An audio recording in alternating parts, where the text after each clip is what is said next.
اعوذ باللہ من الشیطان الرجیم بسم اللہ الرحمن الرحیم۔ کیا لے کر اس دنیا سے ہم جائیں گے؟ اسی کو قرآن نے کہا افحسبتم، دماغ کو جھنجھوڑ رہا ہے قرآن۔ کیا تم نے یہ گمان کر رکھا ہے کہ ہم نے تم کو بیکار پیدا کیا؟ یہاں سے یہ بات سمجھ میں آئی کہ ہم بیکار پیدا نہیں کیے گئے، اور مجھے تو یہ آیت کا آخری ٹکڑا جو ہے، آخری حصہ، یہ ضمیر کو جھنجھوڑنے کے لیے اور خواب غفلت سے بیدار کرنے کے لیے بہت کافی ہے کہ قرآن کہتا ہے وَأَنَّكُمْ إِلَيْنَا لَا تُرْجَعُونَ، کیا ہماری طرف پلٹ کر تم نہیں آؤ گے؟ آپ ذرا سوچو اور اندازہ لگاؤ۔ اللہ والوں کے پیش نظر ہمیشہ یہ بات رہتی کہ ہمیں پلٹ کر اللہ کی طرف جانا ہے۔ اللہ والوں کے دل و دماغ میں ہمیشہ یہ بات نقش رہتی تھی کہ ہمیں خدا سے ملاقات کرنی ہے۔ اگر کوئی چاہے ملاقات کرنا تب بھی ملاقات کرنی ہے، نہ چاہے تب بھی اسے ملاقات کرنی ہے، لیکن ملاقات تو کرنی ہے، اس سے ملاقات ہوگی۔ میرے پیارے آقا صلی اللہ تعالی علیہ وسلم کے پیارے دیوانوں، ملاقات کے وقت کی سچویشن کو بھی قرآن نے منشن کیا ہے۔ کسی سے اللہ ملاقات کرے گا تو اس طرح سے کہ وہ بندہ مہمان ہوگا اور اللہ اس کی میزبانی کر رہا ہوگا، اور کسی سے پروردگار کی ملاقات اس حال میں ہوگی کہ مولا غضبناک ہوگا اور اس بندے میں اس کے غضب کو برداشت کرنے کی طاقت نہیں ہوگی۔ میرے پیارے آقا صلی اللہ تعالی علیہ وسلم کے پیارے دیوانوں، نیکیاں کرنے کا جذبہ اور فکر آخرت انسان کے دل و دماغ کے اندر اس وقت پیدا ہوتی ہے جب اس کے دماغ میں ہمیشہ ایک تصور رہے کہ مجھے خدا کی طرف پلٹ کر کے جانا ہے۔ یہ تصور اگر رہے، میں ہزار کوشش کر لوں لیکن میں یہاں پرماننٹ نہیں رہ سکتا، میری زندگی کی میعاد مکمل ہوگی تو میں خدا کی طرف ضرور حاضر ہو جاؤں گا، اور پلٹ کر اس کی طرف جانا ہے۔ اور میرے پیارے آقا صلی اللہ علیہ وسلم کے پیارے دیوانوں، آج سفر کے اندر جب میں ایک آیہ کریمہ کی تلاوت کیا تو میرے رونگٹے کھڑے ہو گئے۔ اللہ اکبر، اللہ اکبر۔ رب قدیر جل جلالہ ارشاد فرماتا ہے یومئذ لا تعرضون منکم خافیہ، اللہ فرماتا ہے وہ دن جب تم پیش کیے جاؤ گے، قیامت کے دن جب تم اللہ کی بارگاہ میں پیش کیے جاؤ گے، تمہارا کوئی راز پوشیدہ نہ رہے گا، کوئی راز تمہارا، ایک راز بھی تمہارا قدرت کے سامنے پوشیدہ نہیں رہے گا۔ کیسا دن ہوگا آپ سوچو، کیا کیفیت ہوگی اس کے بارے میں سوچو، کیا حال ہوگا اس وقت آپ سوچو جب ہمارے راز کھل رہے ہوں گے۔ اور اللہ اکبر، حضرت ابو ہریرہ رضی اللہ تعالیٰ عنہ نے رسول اعظم صلی اللہ علیہ وسلم سے اس آیت کریمہ کے بارے میں پوچھا یومئذ تحدث اخبارہا، قیامت کے دن زمین جو ہے وہ بولے گی۔ تو آپ جانتے ہیں حضرت ابو ہریرہ رضی اللہ تعالیٰ عنہ نے سرکار صلی اللہ علیہ وسلم سے عرض کیا حضور یہ زمین کیا خبر دے گی، کیا بولے گی؟ زمین بولے گی۔ تو میرے آقا صلی اللہ علیہ وسلم فرماتے ہیں جس نے اس پر نیکی کی ہوگی زمین بولے گی اس نے نیکی کیا ہے، اور جس نے گناہ کیا ہوگا زمین بولے گی کہ اس نے اس پر گناہ کیا ہے۔ ذرا سوچو آپ، میرے پیارے آقا صلی اللہ تعالی علیہ وسلم کے پیارے دیوانوں، اس میں کوئی شک نہیں کہ دنیا کے بہت اسکالرز اس وقت تعلیم کی طرف، معیشت کی طرف، جہالت سے نکلنے کی طرف اور ساری چیزوں کی طرف رہنمائی فرماتے ہیں کہ امت مسلمہ کو اس کی فکر کرنی چاہیے، ہم لوگ بھی اس کی طرف دعوت دیتے ہیں۔ لیکن میں ابھی جو دنیا کے حالات دیکھ رہا ہوں، ان حالات کو دیکھنے کے بعد میں نے یہ بھی محسوس کیا کہ کہیں اس میں انسان اتنا گم نہ ہو جائے کہ خدا کی بارگاہ میں جواب دہی کا تصور اس کے ذہن سے اوجھل ہو جائے۔ میں آپ کو ایک دو آیتیں سناتا ہوں، اور ان دو آیتوں کے بارے میں حضور کی بارگاہ میں ایک صحابی حاضر ہوئے، اور ان آیتوں کو سننے کے بعد انہوں نے جو کہا اور اس کے بعد ان کے بارے میں حضور صلی اللہ علیہ وسلم نے جو فرمایا، آپ سنیں گے تو آپ کی عقل دنگ رہ جائے گی۔ وہ آیتیں کون سی ہیں؟ ایک تو آپ اچھی طریقے سے ذہن میں رکھیں، جیسا کہ آپ نے سنا فحسبتم انما خلقناکم عبثا، وَأَنَّكُمْ إِلَيْنَا لَا تُرْجَعُونَ، کیا تم نے گمان کر رکھا ہے، تم یہ سمجھتے ہو کہ تم کو بیکار پیدا کیا گیا ہے اور ہماری طرف لوٹائے نہیں جاؤ گے؟ اسی کے ساتھ ایک مقام پر فرمایا ان السمع والبصر والفؤاد کل اولئک کان عنہ مسئولا، کان، آنکھ اور دل، ہر چیز کے بارے میں قیامت میں اللہ عز و جل سوال پوچھے گا، اور یہ ساری چیزوں کے سوال کے جوابات دینے ہوں گے۔ تو سوال یہ پیدا ہوتا ہے کیا یہی چیز، یہ تین چیزوں کا ہی سوال ہوگا؟ انسان کے ذہن میں یہ بات آ سکتی ہے۔ اسی کو قرآن نے دوسرے مقام پر وضاحت کے ساتھ بیان کر دیا کہ یہ نہ سوچنا کہ صرف کان، آنکھ اور دل کے بارے میں تم سے پوچھا جائے گا اور اسی سے کیے ہوئے گناہ یا اسی سے کی ہوئی نیکی کا تمہیں اجر یا سزا ملے گی، بلکہ فرمایا فَمَن يَعْمَلْ مِثْقَالَ ذَرَّةٍ خَيْرًا يَرَهُ وَمَن يَعْمَلْ مِثْقَالَ ذَرَّةٍ شَرًّا يَرَهُ، پس جس نے ذرہ برابر بھی نیکی کی ہوگی وہ اسے دیکھ لے گا، دیکھ لے گا۔ یہ قدرت کا قانون ہے، دکھا کر کے اللہ جزا بھی دے گا اور دکھا ہی کر اللہ سزا بھی دے گا۔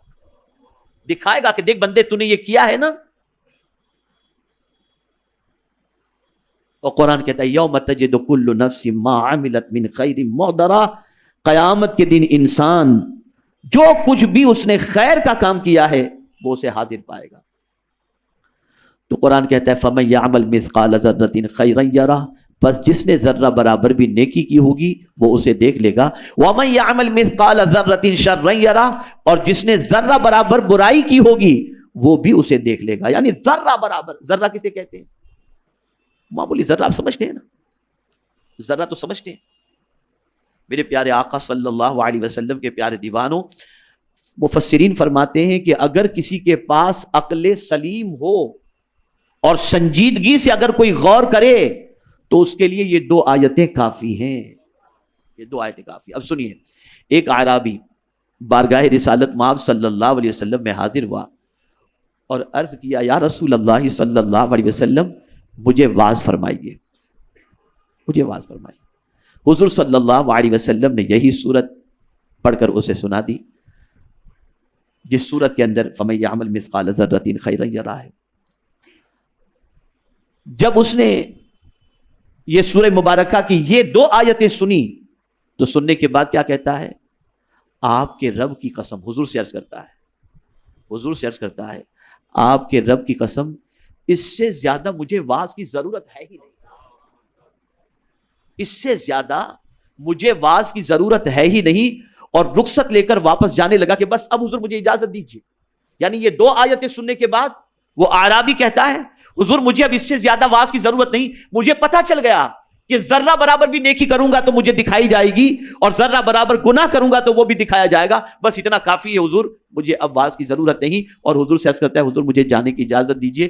سرکار نے اسے اجازت دی اور حضور صلی اللہ تعالی علیہ وسلم نے جب وہ جانے لگا تو صحابہ سے فرمایا دیکھو یہ شخص کامیاب ہو گیا، کامیاب ہو گیا۔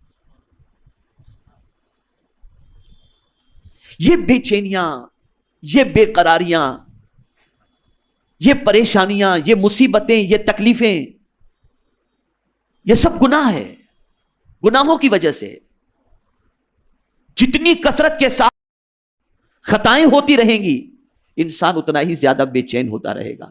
میرے پیارے آقا صلی اللہ تعالی علیہ وسلم کے پیارے دیوانوں، اسی لیے حضور صلی اللہ علیہ وسلم نے ارشاد فرمایا کہ اللہ عز و جل کسی بھی گناہ کے عوض کے اندر پروردگار جل جلالہ اس گناہ کو مٹانے کے لیے اسے تکلیف میں گرفتار بھی کرتا ہے، اور کوئی تکلیف بغیر گناہ کے آتی نہیں ہے۔ اولیاء کرام کو اگر تکلیفیں آئی وہ ایک آزمائش کے مرحلے میں تھی، اس لیے کہ ان کو آزمائش کے ذریعے ان کے درجات کو لوگوں کے سامنے اجاگر کرنا مقصود تھا، اور عام انسانوں پر جو تکلیفیں آتی ہیں وہ تکلیفیں اس کے گناہ کی وجہ سے آتی ہیں۔ ما اصابک من مصیبت فبما کسبت ایدیکم ویعفو عن کثیر، جو مصیبتیں تمہیں پہنچتی ہیں وہ تمہارے ہاتھوں کی کمائی ہے۔ اب ہونا کیا چاہیے مصیبتیں پہنچے تو؟ ہمارے یہاں جو سسٹم ہے وہ کیا ہے؟ ہم خود کو دیکھتے نہیں۔ توجہ چاہوں گا اس جملے پر آپ کی، اگر مصیبتیں آتی ہیں تو ہم خود کو نہیں دیکھتے، ہم دوسروں کو دیکھتے۔ اس نے کچھ کر دیا ہوگا، اس نے یہ کیا ہوگا، کبھی ہم نے کیا کیا یہ بھی ہم نے دیکھا؟ کبھی ہم نے یہ غور کرنے کی کوشش کی کہ ہماری خطائیں کتنی ہیں، ہم سے لغزشیں کتنی ہوئی؟ اے رسول اعظم صلی اللہ تعالی علیہ وسلم کے دیوانوں، ضرورت اس امر کی ہے کہ جب کوئی تکلیف آئے الرٹ ہو جاؤ کہ یہ تکلیف شاید میری کسی خطا کی وجہ سے ہے، اور اسی وقت اللہ کی بارگاہ میں توبہ کرو۔ میرے استاد گرامی حضور رئیس المفسرین بڑی پیاری بات فرماتے مولانا جب طبیعت بہت زیادہ بگڑتی ہے نا تو میں کثرت سے استغفار اور درود شریف شروع کر دیتا ہوں، کثرت سے استغفار اور درود شریف شروع کر دیتا ہوں، اور کچھ دیر کے بعد میری طبیعت سنبھل جاتی ہے، اس لیے کہ استغفار کی وجہ سے اللہ گناہوں کو معاف فرما دیتا ہے، اور تکلیفیں آتی ہیں گناہوں کی وجہ سے، اور ہر انسان خطا کا پتلا ہے، اس سے کوئی نہ کوئی چھوٹی بڑی غلطی سرزد ہو ہی جاتی ہے، اور استغفار اس کے لیے امان ہے۔ آپ زندگی میں کر کے دیکھو، طبیعت خراب ہو، پریشانی آئے، مصیبت آئے، تکلیف آئے، معافی مانگنا شروع کرو، اللہ رب العزت جل جلالہ مصیبتوں کی چھٹی فرما دے گا۔ استغفار تو کرو، لیکن ہمارا سسٹم سیٹ ہو چکا ہے، اس نے کیا ہوگا، یہ کیا ہوگا، فلاں ہوا ہوگا، ہمیں اپنی خطائیں نظر نہیں آتی۔ اس میں بھی کوئی شک نہیں کہ آج کے ماحول کے اندر یہ بہت زیادہ ہو رہا ہے، میں اس پر مزید تبصرہ کرنا نہیں چاہتا، لیکن میں جانتا ہوں اس وقت دنیا کے اندر جو شرارتیں ہو رہی ہیں، اس وقت جو کچھ ہو رہا ہے، یہ کسی سے اوجھل نہیں ہے، لیکن ہمیں اپنے احتساب کی ضرورت ہے۔ میں پھر آج آپ سے کہوں گا، تھوڑے سے ہوش کے ناخن لو، وہ دن بہت قریب ہے آخرت کا، اب بہت دور نہیں ہے، بلکہ مفسرین اور محدثین تو فرماتے ہیں کہ قیامت تو اسی وقت واقع ہو گئی، سمجھ لو آخرت کا دن اسی وقت آ گیا جب مصطفیٰ جان رحمت اس دنیا سے تشریف لے گئے۔ آپ سوچئے کہ ان کی سوچ تھی، بہت سخت دن ہے آخرت کا، قیامت کا دن بہت سخت ہے، بہت سخت ہے، اور ہمارے پاس اس کی کوئی تیاری نہیں۔ ہم پوری زندگی کو کھپا رہے ہیں اسی دنیا کے لیے۔ دنیا کے لیے کرو، یہ نہیں کہ کاروبار چھوڑ دو، یہ نہیں کہ آپ جو ہے ملازمت چھوڑ دو، نہیں، سب کرو، لیکن ایسی دنیا نہ کماؤ جس سے آپ کی آخرت خراب ہو، ایسی دنیا نہ کماؤ، دنیا کو سواری بناؤ، اس سواری پر سوار ہو کر آخرت کا سفر طے کرو۔